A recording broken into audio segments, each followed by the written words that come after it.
love the Thiago Santos fight. I love that fight. I would love to see him versus Jon Jones. Why do you think Thiago Santos is the best fight for Jon Jones? Who else do you think should fight him? I agree with you. Other than Brock. Listen, Thiago looks unbelievable at that weight. He's big. I like his fighting style. And when you put Jon Jones in those type of fights, Jones shines. Jones sort of is one of those guys who rises to the level of his opponent. You know? I think that Thiago Santos is the type of guy that's going to come in, be aggressive, move forward, and give you the kind of fight that you're used to seeing Jon Jones in.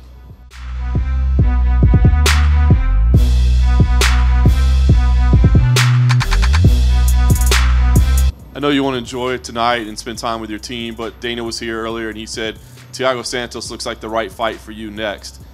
Give us your take on that. Do you believe that's the right fight for you?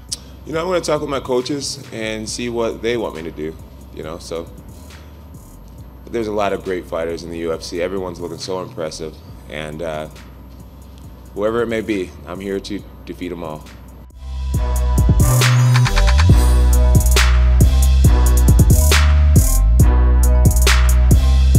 Yesterday at weigh-ins, you went to shake Dana's hand, and yeah, that was his hand out, and you didn't shake it back. What was that all about? That was my social cluelessness. I did not see him offer to shake my hand, and so that was my bad. That was like no disrespect intended whatsoever. I just didn't realize it.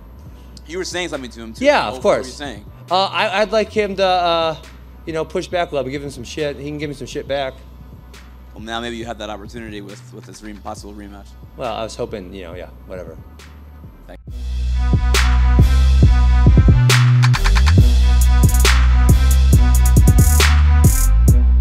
I wasn't choking because I was actually thinking I could just pick him up and slam him. But he was squeezing so damn hard, it was like, just let him burn out his arms. Like, if you go back, at least that's what it felt like to me. I don't know how it looked on TV. But it felt like he was just wasting energy, squeezing me when I wasn't getting choked. So I just sat there, and guess I should have done the thumbs up a little earlier or something. I mean. So you weren't close to going out whatsoever? No. Okay.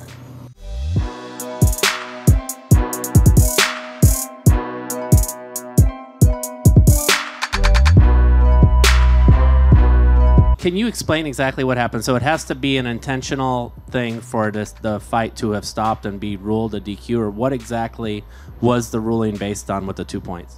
You know, Herb thought that was an intentional foul. He believed that, you know, Mr. Jones had several techniques that were borderline.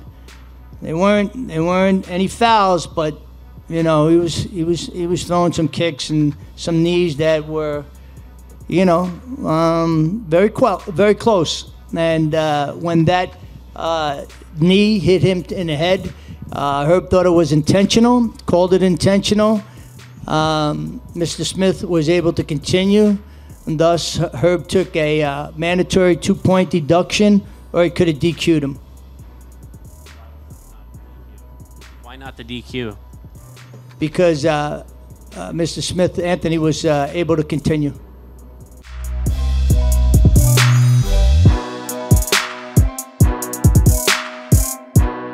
Ask you about the knee again, going back to what you said earlier about the rule, whether it's the palm or the hand. What's interesting is that if you had done that in California, that would have been completely legal. It would have been an illegal knee. It's illegal in Nevada because of just the different rules about which hand is which. Is that confusing for fighters? I mean, it's like, if that was in California, again, that would have been a legal knee, but here, it's not. It is confusing. It's a little confusing, but I'm not going to blame, you know, the rules or whatnot. I just need to be better. I need to be a professional and know where I'm fighting. You know, if I'm in Nevada, you know, I guess the difference from here to here is it can change a career. It could change what your record is, you know. So I made a mistake. It was an honest mistake. I'm sure because it's me, fans are gonna be like, this dude fucking cheated. He's such a cheater, poking people in the eyes, and now he's kneeing people in the head. I just gotta learn to, you know, take it and keep on ticking.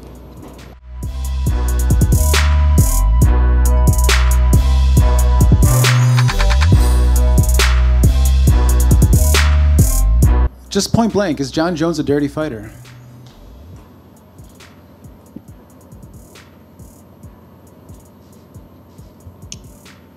I don't know. I don't know. Are you talking about the kick and the knee and all the other bullshit? Even prior to your fight, I think that there's some idea as well.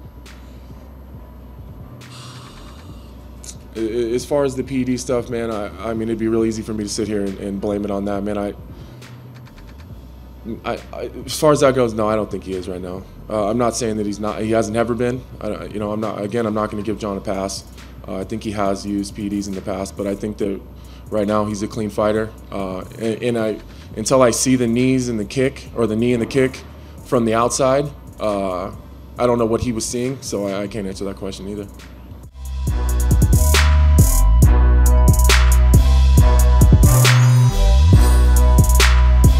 Tyron, we had a press conference across the street a few weeks ago, and you were asked if you felt that you were maybe spreading yourself too thin with all your commitments in show business, because you have been very, very busy, and I know that stuff takes a lot of energy and focus to do it. You've been very active in show business, so in retrospect now, do you think maybe that you have spread yourself a bit too thin? You know, a lot of these things, you know, like the music, I got an album dropping. Actually, it's already dropped. I can go grab that. Chaos Theory by the Archangels.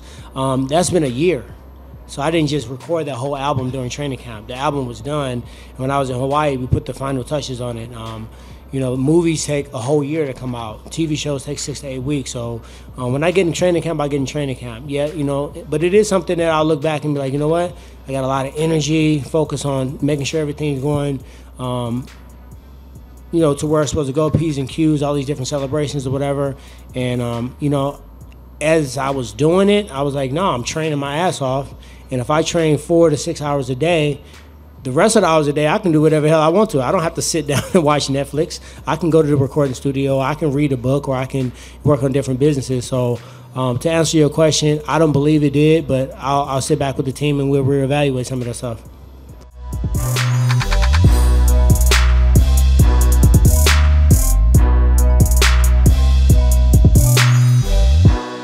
I don't dislike the guy. You know, I said some shit about him 5 years ago that obviously hurt his feelings really bad. And, you know, this guy talks shit about everybody. I said something about him 5 years ago and he can't get over it. I do not dislike this kid. I mean, that's why he's here. I brought him in, and, you know, he weathered that storm tonight and hung in there, and he's a tough guy. And I look forward to seeing him fight again.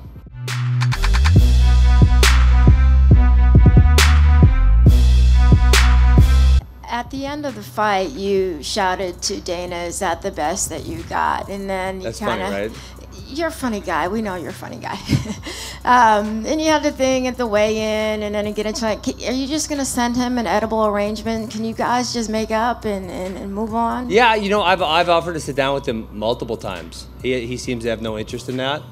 I don't know what his hesitation is. You know, if I'm gonna be one of the top fighters in the division, to sit down and take 30 minutes out of your day to talk to me, that wouldn't be such a big deal in my opinion. I've reached out multiple times to him to sit down and talk for 20 minutes. He has no interest in talking to me. I honestly, to this day, I don't know what his problem was in 2013. I don't know what his problem is now. If any one of you guys can get him to sit down and talk to me for 20 minutes, I'd love to have that. But, you know, I haven't had that opportunity.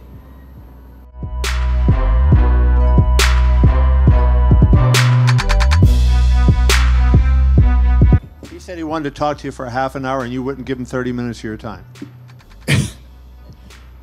That dude's nuts. He got punched around a little bit tonight. Did he say it after the fight? He said that right? Yeah, he got punched around a little bit tonight. That's crazy. He's never asked me for 30 minutes. Okay. Ever. And he said you won't talk to him. Why won't you talk to him? Oh, my God. This is crazy. So he just it's like Colby Covington thinks I hate him, too. I don't know what I do to make people think I hate him. I don't hate these guys at all. I don't talk.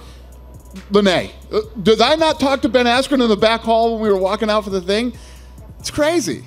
And then I've never, ever turned down a fighter that's asked me, can we talk? Never once have I ever turned down a fighter. Even Tito. It's true. Never done it, ever. Lawler hit him with some, I mean, you guys saw him after. He looked like he got hit by a bus. and that damage was done in the first few seconds of the first round. And he came back. I don't agree with the stoppage, like I said earlier, but it happens. These things happen, and he's a tough guy.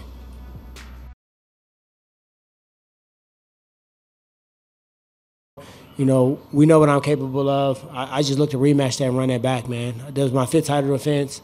I feel like as a champion and what I've done in this organization, that the performance may not have vouched for a rematch, but I think my resume does. He's full of that fight was never made. Our lawyer actually hit him up today, hit his manager up and said he needs to stop saying these kind of things. He couldn't be more full of He's full of